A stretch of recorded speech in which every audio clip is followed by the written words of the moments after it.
बाबर की मौत के बाद उसका बड़ा बेटा नसीर उद्दीन हुमायूं आगरा के सिंहासन पर बैठा। वह बड़ा मिलनसार और ज्योतिष विद्या का झाता था। उसने अभी 10 वर्ष भी राज नहीं किया था कि शेर शाह सूरी से उसकी लड़ाई हो गई। उस लड़ाई में हुमायूं हार गया और शेर शाह सूरी ने आगरा पर अधिकार कर लिया।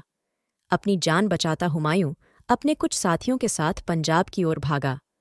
भागता छुपता जब वह लाहौर की ओर जा रहा था तो रास्ते में उसके दरबारियों ने बताया कि बाबा नानक जी की गद्दी पर जो एक पहुंचा हुआ फकीर बैठा हुआ है, उसका डेरा नज़दीक है। यह बात सुनकर हुमायूं को कुछ हौसला मिला।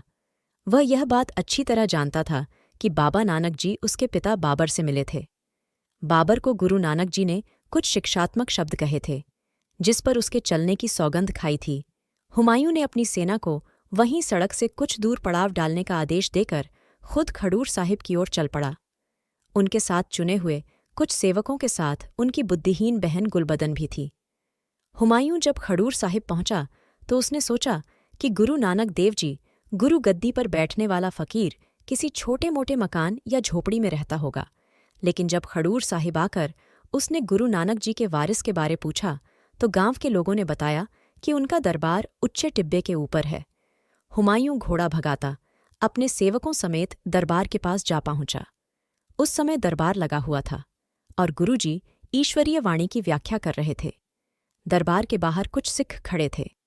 उन्होंने घोड़ों पर सवार कुछ लोगों को आते हुए देखा तो रुकने को कहा। एक दरबारी जो पंजाब का रहने वाला था, उसने सेवादारों से कहा कि बादशाह हुमायूं गुरु अंगद देव जी से मिलना चाहता है।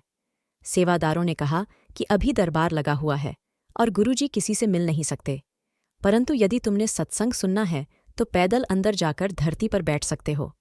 पर हुमायूं ने यह बात स्वीकार नहीं की और घोड़ों पर ही सवार खड़े रहे।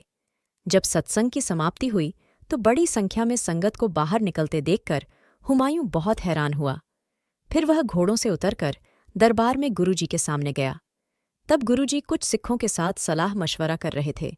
जब काफी समय हुमायूं की ओर नहीं देखा तो हुमायूं ने गुस्से में आकर मियान में से तलवार बाहर निकालने लगा। गुरुजी ने जब नजर भरकर उसकी ओर देखा तो हाथ तलवार की मूठ पर ही रह गया। गुरुजी ने फरमाया, हुमायूं, इस तलवार को शेर शाह सूरी के सामने निकालना था। फकीरों पर तलवार चलाना कोई बहादुरी नहीं है। हुमायूं बहुत शर्मिंदा हुआ और माफी की याचना की। गुरुजी ने उसे समझाते हुए कहा, यदि कुछ प्राप्ति की कामना मन में हो तो व्यक्ति को मन में निम्रता धारण करके याचक बनकर फकीरों के दर पर जाना चाहिए। अहंकार में कभी किसी को कुछ प्राप्ति नहीं होती। यदि इस समय तुम निम्रता धारण करके विनती करते तो हम अभी दिल्ली का तख्त तुम्हें दिलवा सकते थे, परंतु अब तुम्हें लंबे समय तक कठिन संघर्ष के बाद फिर से तख्त प्राप्त होगा। इस पर हुमायूं लौट गया। अगर वीडियो पसंद आई तो कृपया इसे लाइक, शेयर और सब्सक्राइब करें।